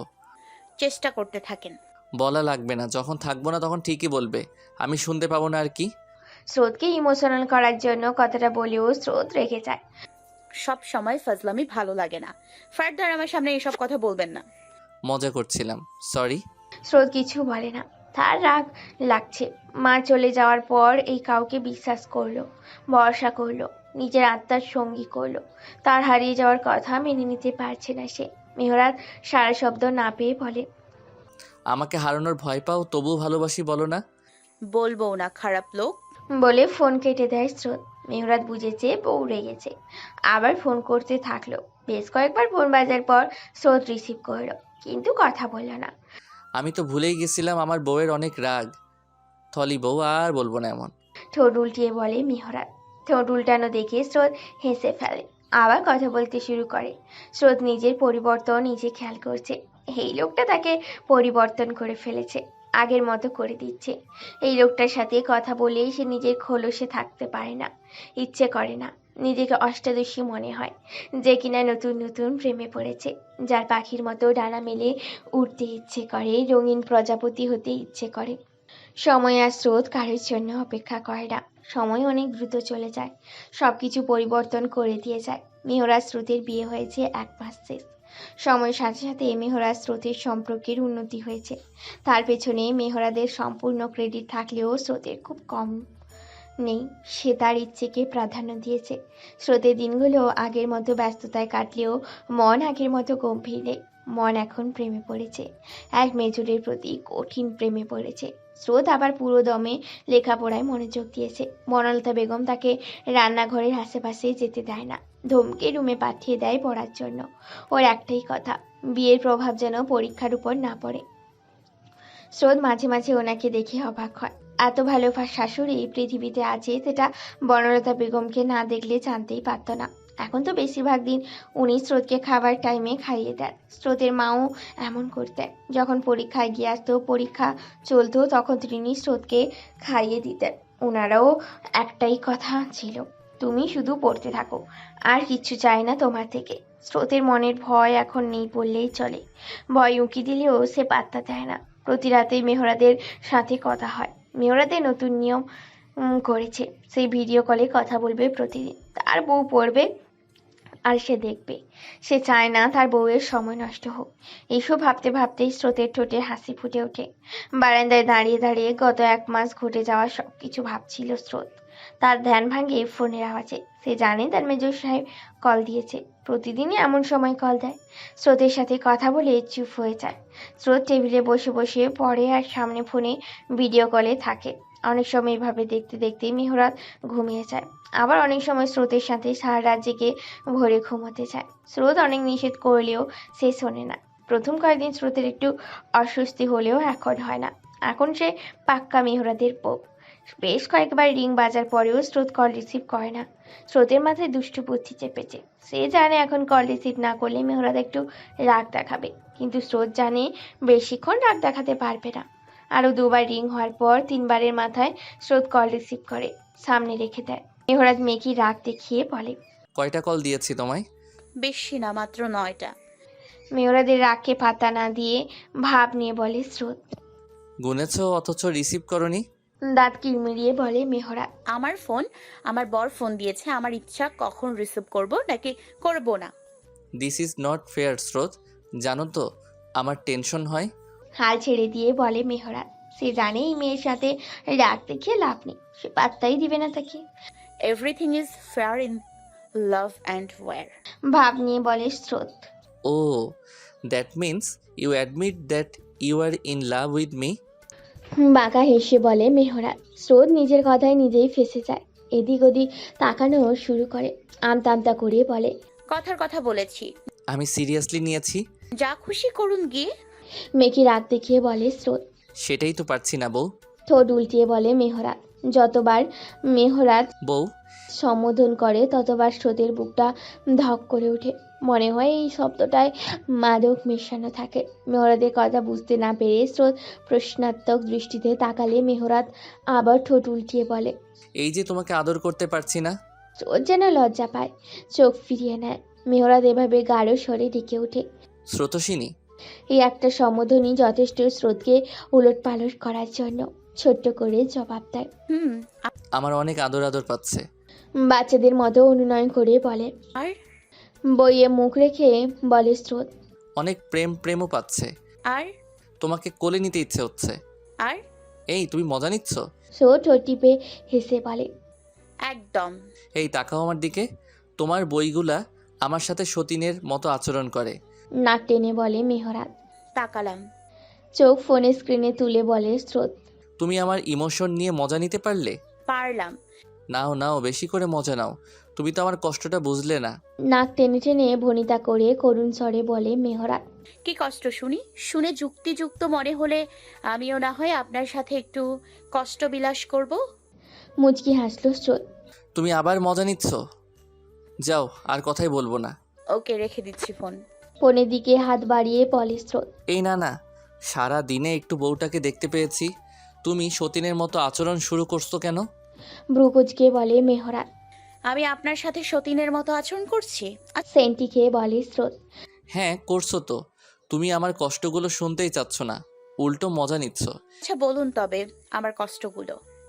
সোজা হয়ে বসে গালে হাত দিয়ে বলে স্রোত। এই যে বিয়ের পর দিনই বউকে ছেড়ে চলে আসলাম, এর থেকে কষ্টের কিছু আছে বলো? এটা কি মানা যায়? আবার ঠোঁট উল্টায় মেহরাত। একদম না, কোনোভাবেই মানা যায় না। কঠোর প্রতিবাদ করা দরকার। মজা নিয়ে বলে স্রোত। আবার মজা নিচ্ছ? তোমার তো আমার মতো সুন্দর বউ নেই, তাই আমার কষ্ট তুমি বুঝলে না। এবার যদি জানতাম যে বিয়ে করব, তাহলে এত বছরে যত ছুটি আমি নেইনি সবগুলোর আগে লিস্ট করতাম, তারপর ওই সবগুলো দিনের ছুটির অ্যাপ্লিকেশন করতাম। মেহরাদের কথা শুনে স্রোত নিজের হাসি আটকে রাখতে পারে না, শব্দ করে হেসে ফেলেছে। মেহরাদও হাসছে। স্রোত যখন হাসে তখন সে অপলক তার দিকে তাকিয়ে থাকে। তার এত বাচ্চা মতো স্রোতের জন্যই। স্রোতের মুখে সব সময় হাসি রাখতেই আর সে তার চেষ্টায় সফল। স্রোত হাসি থামাতেই দেখলো মেহরাত বালিশের উপর এক হাত থেকে তার উপর মাথা দিয়ে শুয়ে আছে। স্রোত জিজ্ঞেস করলো। কি দেখছেন এভাবে? তোমাকে। প্রতিদিনই দেখেন, নতুন করে দেখার কি আছে? তবুও মন ভরে না। প্রতিদিন নিয়ম করে নতুনভাবে তোমার প্রেমে পড়ি স্রোত। স্রোত বিপরীতে স্মিত হাসলো, তবে কিছু বলল না। মেহরাত আবার বলল। জানো স্রোত, জীবনে কখনো প্রেম করিনি, কখনো ওই সুযোগটাই পাইনি। যখন বিয়ের সময় হলো তখন ইচ্ছে করতো না, কোনো মেয়ের দিকে চোখই পড়তো না। আমার মনে হতো যে আমার অর্ধাঙ্গিনী হবে সে, যখন আমার সামনে আসবে তখন আমি বুঝতে পারবো। সে সামনে থাকলে আমার অন্যরকম অনুভূতি হবে, অপরিচিত অনুভূতি। আর হলো তাই। অল্প কয়েকদিনে তোমাকে নিজের কাছে পেয়ে গেলাম। আমায় কেন ভালোবাসলেন? মন বলেছিল বলে। কি বলেছিল আপনার মন? মনের নাকি তোমাকে চাই, তুমি নাকি তার খুবই প্রয়োজনীয় কেউ। কথাটা শুনে স্রোত চমৎকার হাসলো, মাথায় দুষ্টু বুদ্ধি চাপলো। মেহরাতকে একটু রাগিয়ে দেওয়া যাক। জানেন মেজর সাহেব, আমি না একজনকে হ্যালোসিনেশন করছি। মলিন স্বরে পড়ল স্রোত। কাকে? হতবম্ব হয়ে শোয়া থেকে উঠে জিজ্ঞেস করে মেহরাত। একটা ছেলেকে। ছেলেটা আমায় প্রপোজ করেছিল। এখন শয়নের স্বপনে চারিদিকে শুধু তাকেই দেখি, কথা বলি তার সাথে। করুণ কণ্ঠে বলে স্রোত। মেহরাদের রাগ লাগছে, চোয়াল শক্ত হয়ে আছে, কপালের রগগুলো ফুলে উঠেছে। ইচ্ছে করছে হাতের ফোনটা ছুঁড়ে ফেলে দিতে। রাগ নিবারণ করার চেষ্টা করছে সে। শান্ত গলায় বলে। তুমি কি ভুলে গেছো তুমি ম্যারিড? আমি তো ভুলিনি, কিন্তু সে প্রচণ্ড জ্বালাচ্ছে। I feel him everywhere. Maybe I am in love with him. Proposal accept করব ভাবছি। You feel him? Really? Are you out of your mind? দাঁত কিরমিলে বলে মেহরাত। আমি সজ্ঞানে বলছি, আই ফিল হিম। তোমায় আমি খুন করব বেয়াদব, সাথে ওই ছেলেকেও। সব কিছু সহ্য করে নেই বলে বেশিবার বেড়েছ। চল শক্ত করে বলে ফোন কেটে দেয় মেহরাত। কত বড় সাহস! ওর বউকে প্রপোজ করে, তার কল্পনায় আসে। আবার তার বউ কিনা হ্যালোসিয়েশন করে, ফিল করে, কথা বলে, প্রপোজ অ্যাকসেপ্ট করার কথা বলে। সাহস কত! রাগে বিছানার পাশে অবস্থিত টি টেবিলের উপরে থাকা গ্লাসটা ছুঁড়ে মারে। গ্লাস ভেঙে চুরমার হয়ে যায়। এর মধ্যে ফোন বেজে উঠলে দেখে স্রোত কল করেছে, কিন্তু সে রিসিভ করেনি। অনবরত কল আসায় সে ফোন রিসিভ অফ করে দেয়। সে তার মাথায় চলছে অন্য কিছু। অন্যদিকে স্রোত ভেবেছিল একটু মজা নেবে, কিন্তু মহাশয় তো রেগে বোক। সে ফিল করে, হ্যালুসিয়েশন করে, কিন্তু সেটা তো মেহরাতকেই করে, তাও বিয়ের কয়েকদিন পর থেকে। তার অবচেতন মস্তিষ্ক মেহরাতকে নিজের আশেপাশে কল্পনা করে নেয়, যেটা কঠিন প্রেমে পড়ার লক্ষণ। সে বারবার কল করেই যাচ্ছে, অথচ অপর পাশ থেকে সুন্দর কণ্ঠের অধিকারী এক রমণী বলে চলেছে, আপনি যেই নম্বরে কল করছেন সেটি এখন বন্ধ আছে, অনুগ্রহ করে কিছুক্ষণ পরে আবার চেষ্টা করুন। স্রোত ভাবনায় পড়ে যায়। কে জানতো অন্য কারোর কথা শুনে এত রেগে যাবে। কি হবে এখন? পূব আকাশে সূর্য উঠেছে, একটা নতুন সুন্দর দিনের ঘোষণা ছাড়াচ্ছে। কিন্তু স্রোতের দিনটা খারাপ যাবে, কারণ তার মন খারাপ। সারা রাত ঘুম হয়নি তার, পড়তেও পারেনি। মন খারাপ থাকলে সে পড়তে পারে না। একটু পর পর মেহরাতকে কল করছে, কিন্তু ফলাফল একই, ফোন অফ। নিজেকেই নিজে হাজারটা গালি দিয়েছে। কেন মজা করতে গেল সে? আবার নিজেই নিজেকে বলেছে, আমি কি জানতাম নাকি এত রেগে যাবে? কোনো এক কালে কোনো এক মহাপুরুষ বলেছিলেন, পুরুষ তার শখের নারীকে অন্য কারোর সাথে সহ্য করতে পারে না। স্রোতের কাছে এখন কতটা সত্যিই মনে হচ্ছে। নিজের করা ভুলে নিজেই অনুতপ্ত সে। এইসব ভাবতে ভাবতেই কলেজ চলে যায় সে। কলেজের ব্রেক টাইমেও অনেকবার কল করেছে মেহরাতকে, রিং হলেও মেহরাত রিসিভ করেনি। সে ভেবে নিয়েছে যদি সন্ধ্যার মধ্যে কথা না হয় তাহলে এক অদ্ভুত কাজ করবে। হলেও সেই সন্ধ্যার মধ্যে কথা হয়নি। বাসায় ফিরে ফ্রেশ হয়ে বনলতা বেগমের রুমে নক করে। আন্টি আসবো? উফ, না, আসবে না। কতদিন বলেছি আন্টি না ডাকতে? যতদিন না মা ডাকার অভ্যাস করছো ততদিন আসবে না। মেয়েকে রাগ দেখিয়ে বলে বনলতা বেগম। ও সরি আম্মু, টেনশনে সব গুলিয়ে যাচ্ছে, আস্তে আস্তে অভ্যাস হয়ে যাবে। বলতে বলতে রুমে প্রবেশ করে বনলতা বেগমকে জড়িয়ে ধরে। কি হয়েছে? টেনশন কিসের? মাথায় হাত বুলাতে বুলাতে জিজ্ঞেস করে। স্রোত উসকুস করছে, তাও আমতা আমতা করে জিজ্ঞেস করে, তেমন কিছু না, একটা কথা বলি, রাগ করবে? রাগ করার মতো হলে অবশ্যই করব, বলো। বান্ধবী কল করেছিল, শপিং এ যাবে, আমাকেও সাথে যেতে বলেছে। যাই আমি, কয়েকদিন থেকেও আসলাম ওই বাড়িতে। অনুনয় করে বলে স্রোত। উত্তরের অপেক্ষায় বনলতা বেগমের দিকে তাকিয়ে আছে সে। এর জন্য এভাবে বলার কি আছে? পাগল মেয়ে, যাও। তবে বেশি রাত করবে না, আর তাড়াতাড়ি বাড়িতে ফিরে আসবে। আদুরে সুরে বলে বনলতা বেগম। থ্যাংক ইউ আম্মু। গলা জড়িয়ে বলে রুমে চলে যায় স্রোত। বনলতা বেগম মেয়ের কাণ্ডে হাসতেন। ব্যাগ গুছিয়ে স্রোত রওনা হয় বাবার বাড়ির উদ্দেশ্যে। সেখান থেকে বোনকে নিয়ে এক জায়গায় চাপে। বাড়ির সামনে এসে দেখে বান্ধবী দাঁড়িয়ে আছে। বান্ধবী গাড়িতে উঠে চিন্তিত হয়ে জিজ্ঞেস করে, তুই শিওর তো তুই পারবি? পারবো। আমি কি বাচ্চা নাকি? রাত তো, কোনো বিপদ হলে? আমি ক্যারেটে জানি, ভুলে গেছিস? দেহে তাপু, তুইও না, শোন না, আমাকেও সাথে নিয়ে যা। একদম না। তারপর আর কথা হলো না দু বোনের মাঝে। প্রায় 2 ঘন্টা পরে তারা এসে পৌঁছয়। বান্ধবী বোনকে বিদায় দিয়ে চলে যায়। যাওয়ার সময় বোনকে জড়িয়ে ধরে। Best of luck. বলতে ভুলে না, স্রোতেরও একটু ভয় লাগছে, তবে ব্যাপার না। বান্ধবী বাড়ি ফেরার জন্য বাসের অপেক্ষা করছে। আসার সময় ক্যাব বুক করলেও সে একা একা ক্যাব বা সিএনজিতে যাবে না। বোন নিষেধ করেছিল আসতে, তবে সে জোর করেই এসেছে। বাস আসায় সে বাসে উঠে পড়ে। দুটো ফাঁকা সিট পেয়ে জানলার পাশে বসে যায় সে। বাসে ভিড় না থাকলেও অনেক মানুষই রয়েছে, ফলস্বরূপ ভয় পাচ্ছে না সে। সে জানলা দিয়ে ব্যস্ত স্টেশন দেখতে ব্যস্ত। সে টের পায় কেউ একজন তার পাশে বসেছে, কিন্তু সে তা আমলে নেয় না। বাসে কত মানুষই উঠে, পাশের ব্যক্তিও প্রথম প্রথম চুপ থাকে। কিছুক্ষণ বাদে বাস চলতে শুরু করে। বান্ধবীর ভেতরে উৎফুল্লতা। 1 মাসের মধ্যে বোনের মধ্যে এতটা পরিবর্তন সত্যি আনন্দের। তার বোন আগের মতো হাসি খুশি হয়ে যাচ্ছে। পাশের ব্যক্তি তখন জিজ্ঞেস করে, কোথায় গিয়েছিলে? পরিচিত কণ্ঠের আওয়াজ পেয়ে বান্ধবী ঘুরে তাকালো, যেন শখ খায়। বিস্ময় নিয়ে চেয়ে আছে পাশের ব্যক্তির দিকে। ব্যক্তিকে দেখে মনে হচ্ছে ডুবে গিয়েছিল, সবে মাত্রই ফিরল। পাশের ব্যক্তিটি আর কেউ নয়, রায়হান। বান্ধবী সার শব্দ না পেয়ে পুনরায় জিজ্ঞেস করলো, উত্তর দিলে না যে, কোথায় গিয়েছিলে? বান্ধবী বিস্ময় কাটিয়ে স্বাভাবিকভাবে বলে, আপনাকে কেন বলতে যাব? কেন বলবে না? আপনি কি আমার গার্ডিয়ান? হতে কতক্ষণ? জীবনেও না। তার ছেলের সাথে বলে বান্ধবী। রায়হান একটু কষ্ট পেলেও পাত্তা দেয় না, সব তারই কর্মফল। নিজেকে সামলে মলিন কণ্ঠে বলে, জীবনে কত কিছু হয় যা আমরা আগে আগে ধারণাও করতে পারি না। যে জিনিস একবার চেয়ে পাইনি ওই জিনিস আর কখনোই চাইবো না। শক্ত গলায় বলে বান্ধবী। দেখা যাক সুইটহার্ট। দুষ্টুমি করে বলে রায়হান, সুইটহার্ট। সম্বোধন শুনে বান্ধবীর হার্ট ফেল হওয়ার উপক্রম, চোখগুলো যেন বেরিয়ে আসবে। তবে রাগ লাগছে, অনেক রাগ লাগছে। সে আর কিছু না বলে জানলার বাইরে দৃষ্টি ফেলে। একটু পর রায়হান আবার বলে, এই তোমার ঝাড়ুর মতো চুলগুলো ঠিক করো, তোমার চোখে মুখে আছড়ে পড়ছে। 1 বছর আগে মানবী বিরক্ত করতো, এখন তার ঝাড়ুর মতো চুলগুলো বিরক্ত করছে। বান্ধবী চোখ কটমট করে তাকিয়ে রাগান্বিত স্বরে বলে, আমার স্ট্রেট করা চুলগুলোকে কোন কোন সাহসে ঝাড়ু বললেন? দেখতে তো এমনই, শুধু বিরক্ত করছে। বান্ধবী খেয়াল করলো তার চুলগুলো ছেড়ে রাখা বলে বাতাসের জন্য রায়হানের মুখে পড়েছে। তাই সে চুলগুলোকে খোপা করে রায়হানকে উদ্দেশ্য করে সরি। বলে বাহিরে মনোযোগ দেয়। রায়হানকে দেখলেই তার পুরোনো দিনের কথা মনে পড়ে। প্রচণ্ড রাগ লাগে, ইচ্ছে করে সবকিছু তছনছ করে দিতে। রায়হান ভেবেছিল বান্ধবীকে একটু বিরক্ত করবে, কিন্তু বান্ধবী পুরো ভাবনায় 1 বালতি জল ঢেলে দিল। সে আবার কিছু বলতে যাবে, তখনই বান্ধবী বলে, আর একটা কথা বললে আমি চলন্ত বাসে থামিয়ে নেমে যাব। রায়হান আর কিছু বলে না। সে বুঝে যায় বান্ধবী এখন আগেই রাগ পুষিয়ে রেখেছে। বান্ধবীকে মানাতে আরও অনেক কাঠখড় পোড়াতে হবে। বাস নির্দিষ্ট গন্তব্যে পৌঁছলে বান্ধবী নেমে যায়, তার পেছন পেছন রায়হানও নেমে যায়। বান্ধবী বাসায় যাওয়ার জন্য রিক্সা খুঁজতে থাকে।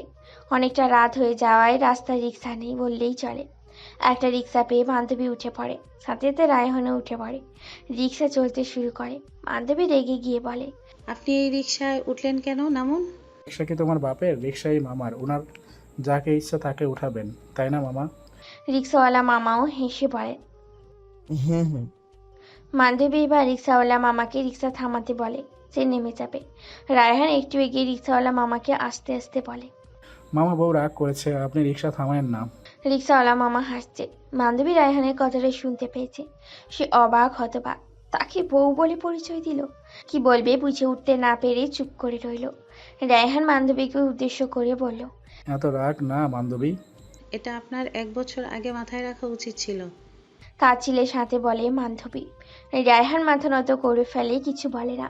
একসময় বান্ধবীর বাড়ি চলে আসলে সে নেমে যায়। রায়হান বান্ধবীকে উদ্দেশ্য করে অন্যদিকে তাকিয়ে বলে, নিজের সম্পত্তিকে পাহারা দেওয়া আমার হবু স্বামীগত অধিকার, বুঝলেন মামা? বান্ধবী কথাটা শুনতে পেলেও পিছু ফিরে তাকায় না, বাড়ির ভেতরে চলে যায়। রায়হান দীর্ঘশ্বাস ফেলে নিজের বাড়ির দিকে রওনা দেয়। মেহরাত ওই দিন সকালে অফিসে এসেই 5 দিনের ছুটি দরখাস্ত করেছে। গ্রহণ হলেই সে রাজধানীতে যাবে। মেহরাদের রাগ মাত্রাতিরিক্ত, সবসময় ভালো থাকে, তাই বোঝা যায় না। হাইপার হলেই চলে। সেখানে তার ভালোবাসার মানুষটা কি অন্য এক ছেলেকে ফিল করে, হ্যালুসিনেট করে। সে তো পারেনি ওই দিন রাতেই চলে যেতে। ইচ্ছে করেই স্রোতের কল রিসিভ করেনি সে। বাসায় গিয়ে মজা বুঝাবে। বর্তমানে সে তার জন্য বরাদ্দকৃত কক্ষে কিছু পুরনো ফাইল দেখছিল। তখনই একজন গাইড এসে তাকে জানায়, স্যার, একজন মেয়ে এসেছে, আপনার সাথে দেখা করতে চায়। মেহরাত অবাক হয়, গম্ভীর কণ্ঠে জিজ্ঞেস করে, কোথায় তিনি? ওয়েটিং রুমে। আপনি যাবেন নাকি এখানে পাঠিয়ে দিব? এখানেই পাঠিয়ে দাও, হাতে অনেক কাজ। একটু ভেবে বলে মেহরাত। জি স্যার। বলে চলে যায় গার্ড। মিনিট 5 পরে দরজায় আবার নক হলে মেহরাত ভাবে গার্ড আবার এসছে। সে ফাইলে নজর রেখে গম্ভীর কণ্ঠে বলে, কামিন। তখনই একটা মেয়ে হাতে ট্রলি ব্যাগ নিয়ে ধীর পায়ে হেঁটে মেহরাতের টেবিলের সামনে এসে দাঁড়ায়। মেহরাত মাথা তুলে রমণীকে দেখে সোজা হয়ে দাঁড়িয়ে যায়। তার চোখগুলো বেরিয়ে আসার উপক্রম। সে বুঝতে পারছে না সত্যি দেখছে নাকি কল্পনা করছে। অস্পষ্ট স্বরে বলে ওঠে, স্রোতস্বিনী। স্রোত অঝর প্রসারিত করে মেহরাতের দিকে এগিয়ে যায়। 1 হাত দূরত্ব বজায় রেখে দাঁড়ায়। অদর প্রসারিত করে জিজ্ঞেস করে, ভয় পেয়েছেন নাকি সারপ্রাইজড হয়েছেন মেজর মেহরাত সাদাফ? দুটোই। কিন্তু তুমি এখানে কিভাবে? কল্পনা করছে কি? থেমে থেমে জিজ্ঞেস করে মেহরাত। স্রোত এখানে আসবে এটা তার কল্পনাতীত ছিল। স্রোত চমৎকার হেসে দুষ্টুমির স্বরে বলে, আপনাকে বলেছিলাম না একটা ছেলে আমাকে প্রপোজ করেছে, আমি তাকে ফিল করি, হ্যালোসিনেট করি। সে তো এখানেই থাকে চট্টগ্রামে, তার সাথে দেখা করতেই তো এখানে এসছে। প্রপোজাল অ্যাকসেপ্ট করা যায় কিনা ভাবছি। স্রোতকে দেখে মেহরা যতটা অবাক হয়েছিল, খুশি হয়েছিল, এক মুহূর্তে সব রাগে পরিণত হয়ে গেল। চেহারার রং পাল্টে গেল, রাগে কপালের রগগুলো ফুলে উঠেছে। তাও নিজেকে শান্ত করার বৃথা চেষ্টা করে বলে, আমাকে রাগিও না স্রোত। আমি সত্যি কথা বলছি, আমি তাকে সর্বত্র অনুভব করি। ভাব নিয়ে বলে স্রোত। এবার আর মেহরাত নিজের রাগ দমন করতে পারল না। এক হাত দিয়ে স্রোতের গাল চেপে ধরে আর এক হাত দিয়ে স্রোতের ডান হাত চেপে ধরে দাঁত কিরমিরিয়ে বলে, ইচ্ছে করছে দাঁতগুলো একটা একটা করে খুলে ফেলি। শুনে রাখো, পাগুলো ভেঙে ঘরে বসিয়ে রাখবো, না হয় খুন করে মৃতদেহ সংরক্ষণ করে তার সাথে সংসার করব। অন্য কারোর কথা মাথায় আনবে না। বলে স্রোতকে ছেড়ে দিয়ে পেছন ফিরে নিজের রাগ নিয়ন্ত্রণ করার চেষ্টা করতে থাকে। স্রোত বুঝলো আর রাগানো ঠিক হবে না। সে মেহরাতকে জোর করে নিজের দিকে ঘোরালো, কিন্তু মেহরাত অন্যদিকে তাকিয়ে আছে, স্রোতের দিকে তাকাচ্ছে না। স্রোত নিজের দু হাতের আঁচলে মেহরাদের মুখটা নিয়ে নিজের দিকে ফেরাতে ফেরাতে বলে, তাকান আমার দিকে। মেহরাত চুপ। তাকান না। মেহরাত এবার স্রোতের চোখে চোখ মেলালো, কিন্তু কিছুই বলল না। চোখে লাল হয়ে আছে। হাই, ঘটে কি নিয়ে ডিফেন্সে জব করছেন? মানে? হতভম্ব হয়ে জিজ্ঞেস করে মেহরাত। মানে নিজেকে নিয়ে নিজেই জেলাস ফিল করছেন মেজর সাহেব? Are you serious? Yes I am. আমি যাকে ফিল করি, হ্যালোসিনেট করি, সে আমার সামনে দাঁড়িয়ে আছে। সে দুদিন আমার ফোন রিসিভ করছিল না, তাই আমি এখানে চলে এসেছি। বলে মেহরাতকে ছেড়ে দিয়ে পেছনে ঘুরে দাঁড়ায়। ব্যাপারটা বুঝতে একটু সময় লাগে মেহরাতে। যখনই বুঝতে পারে তখনই এক হ্যাঁচকা টানে স্রোতকে নিজের কাছে নিয়ে আসে। টাল সামলাতে না পেরে স্রোত মেহরাদের বুকে গিয়ে পড়ে। মেহরা স্রোতের কোমরে হাত রেখে ওর কপালে কপাল ঠেকায়। আবেশে দুজনেরই চোখ বন্ধ। মেহরাত নরম স্বরে বলে, কলিজা কেটে যাচ্ছিল স্রোত, বুকটা চিনচিনে ব্যথা করছিল, আত্মায় যেন পানি আসলো এখন। আর এমন মজা করো না প্লিজ, আমি সইতে পারি না। গতকাল রাতে স্রোত চট্টগ্রামের উদ্দেশ্যে বান্ধবীকে নিয়ে বাস স্টেশন পর্যন্ত আসে। বান্ধবী তাকে টিকিট কেটে বাসে উঠিয়ে দিয়ে গেছে। স্রোত বান্ধবীর সাথে পরামর্শ করেই এসেছে। সারা রাত বাসে থেকে ভোরের দিকে চট্টগ্রামে পৌঁছে।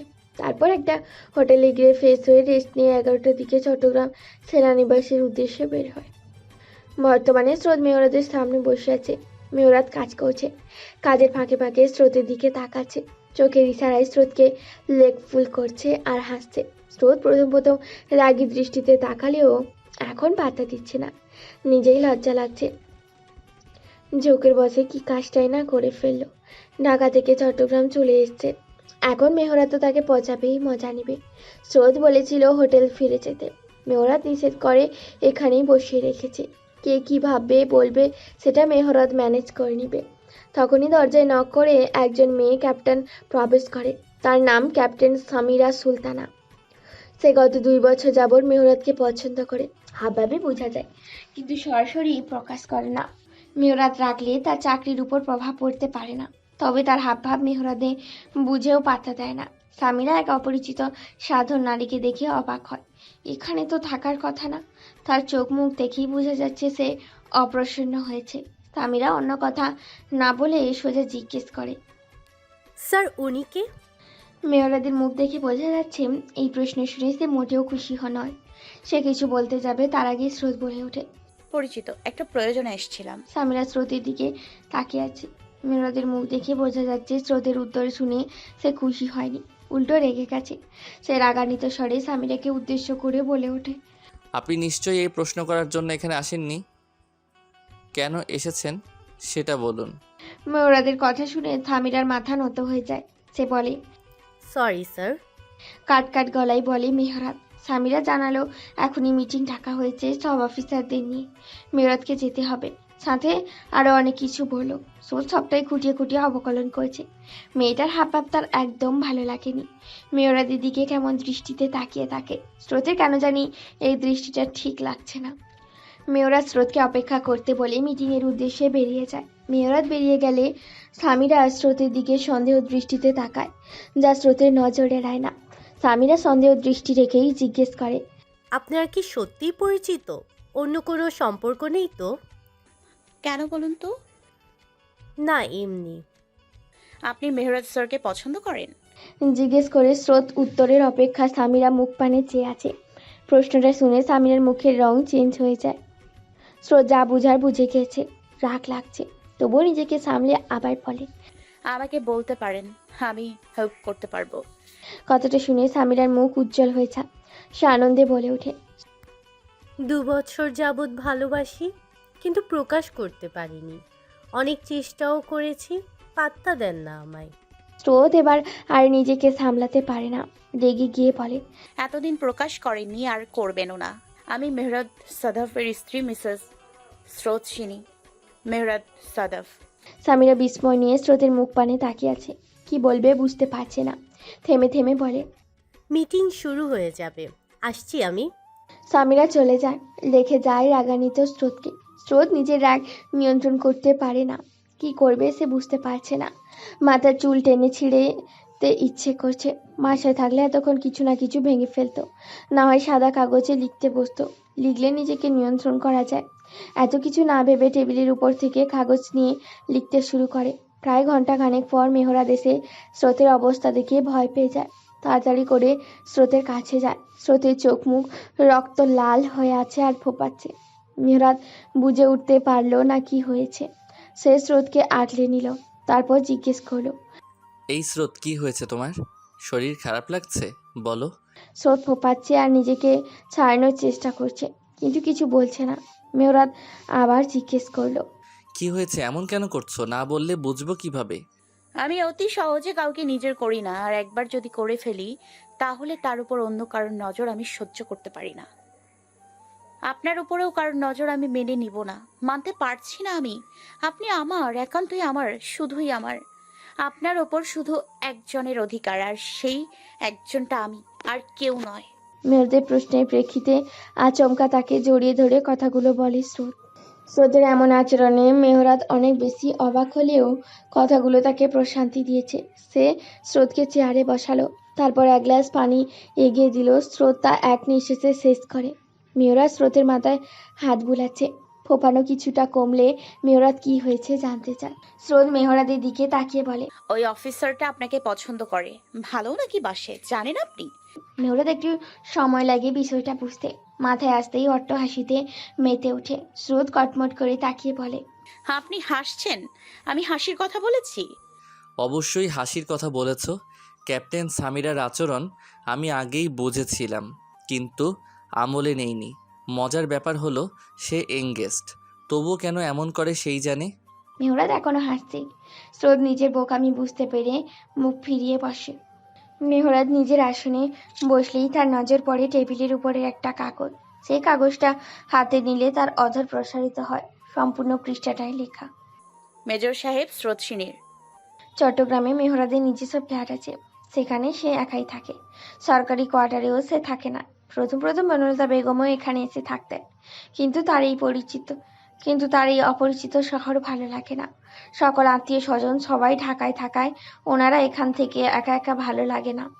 বড় কথা হচ্ছে গিয়ে উনি উনার নিজের বাড়ি ছাড়া কোথাও থাকতে পারে না। ওই বাড়িটা উনার স্বামীর কত স্মৃতি আছে কিনা। স্রোত জানতো মেহরাদের ফ্ল্যাটের কথা, কিন্তু ঠিকানা জানতো না।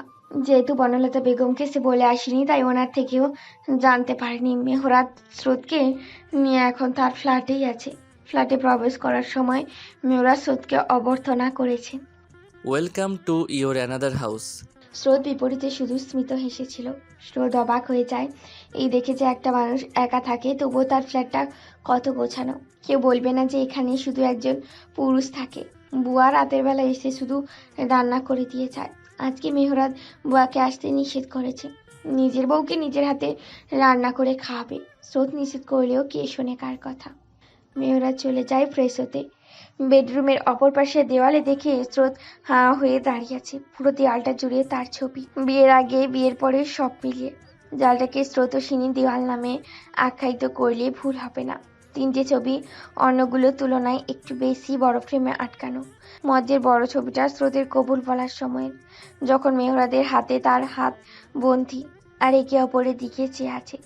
এই ছবিটার এক পাশে মেহরাদের ইউনিফর্ম পরা ছবি, অন্য পাশে স্রোতের হাস্যোজ্জ্বল একটা ছবি, যেখানে সে অন্যদিকে তাকিয়ে হাসছে আর কানে কাঠগোলাপ গোঁজা। এই ছবিটা তার বিয়ের আগের ছবি। এখানে আরো অনেক বিয়ের আগের ছবি রয়েছে। স্রোত ভাবছে এগুলো মেহরাত কিভাবে পেয়েছে। তখনই মেহরাত ফ্রেশ হয়ে স্রোতের পেছনে এসে দাঁড়ায়, জিজ্ঞাসা করে, কি দেখছো এভাবে? আমার আগের ছবিগুলো আপনার কাছে কিভাবে এলো? দেয়ালে চোখ রেখেই প্রশ্ন করল স্রোত। আমার আদে ঘরওয়ালি আছে না, হেসে বলে মেহরাত। বান্ধবী দিয়েছে? কবে? এসব আপনার না জানলেও চলবে বেগম সাহেবা। আপনি এখন ফ্রেশ হতে চান, আমি আপনার জন্য খাবার তৈরি করি। স্রোতের কাঁধে হাত রেখে তাকে বলে মেহরাত। স্রোত ওয়াশরুমে যেতে নিলে মেহরাত বলে, আলমারির বাম পাশের 3 নাম্বার তাকে কিছু প্যাকেট আছে, ওইগুলো দেখে নিও। কি আছে ওতে? নিজেই দেখে নিও। বলে মেহরাত রান্নাঘরে চলে যায়। স্রোত গিয়ে দেখে ওইখানে কয়েকটা শাড়ি রয়েছে। শাড়িগুলো বেশ সুন্দর। স্রোত বুঝলো মেহরাত তাকে পরোক্ষভাবে শাড়ি পরার জন্য বলে গিয়েছে। স্রোতের অদর প্রসারিত হলো। শাড়িগুলোর মধ্যে একটা নীল শাড়ি পছন্দ করে। কিছু একটা ভেবে স্রোত ফ্রেশ হতে চলে যায়। ফ্রেশ হয়ে সোজা চলে যায় কিচেনে। মেহরাত বিরিয়ানি রান্না করছে। স্রোতের পরনে 3 পিস দেখে মেহরাত একটু বিরক্ত হলেও প্রকাশ করে না। রান্নায় মনোযোগ দিয়ে জিজ্ঞেস করে, প্যাকেটগুলো দেখোনি? না, পরে দেখব। এখন দেখলে কি সমস্যা? ক্লান্ত লাগছে অনেক। ও, ছোট্ট করে বলে মেহরাত। স্রোত বুঝতে পারে মেহরাতের মনও ক্ষুণ্ণ হয়েছে। স্রোত ঠোঁট টিপে হাসলো। খাবারের পর্যায়ে শেষ হতে মেহরাত চলে যায় আবার ফ্রেশ হতে। রান্না করে তার অবস্থা খারাপ। স্রোত সেই সুযোগে নীল শাড়ি নিয়ে চলে যায় পাশের রুমে। ওয়াশরুম থেকে বেরিয়ে মেহরাত স্রোতকে দেখতে পায় না। স্রোতকে অনেক ডাকাডাকির পরেও কোনো সাড়া শব্দ পাওয়া যায় না। মেহরাত ভাবছে এত রাতে কই গেল। সেই রুমের বাইরে গেল স্রোতকে খুঁজতে, কিন্তু কিচেন রুমে ড্রয়িং রুমে না দেখে একটু ভয় পেয়ে যায়। পাশের রুমটা অন্ধকার থাকা সত্ত্বেও কী ভেবে যেন গেল। দেখতে পেল বেলকনির দরজা খোলা। এগিয়ে গেল মেহরাত। নীল শাড়ি পরিহিতা এক মায়াবী মানবীকে চন্দ্রবিলাস ব্যস্ত। সে যেন চাঁদকে আলোয় স্নান করছে। মেহরাতের ঠোঁট হাসি ফুটে উঠল। সে এগিয়ে গিয়ে তার একান্ত ব্যক্তিগত নারীকে পেছন থেকে দুহাতে বন্দি করে খোলা চুলে মুখ ডোবালো। স্রোত শিউরে উঠলেও প্রতিক্রিয়া দেখালো না। মেহরাত ওইভাবেই পড়ল। নিয়মিত ভালোবাসার গল্প শুনতে এবং পড়তে আমাদের অন্ধবিশ্বাস চ্যানেলটি সাবস্ক্রাইব করে পাশে থাকা বেল আইকনটি ক্লিক করুন। ধন্যবাদ সবাইকে।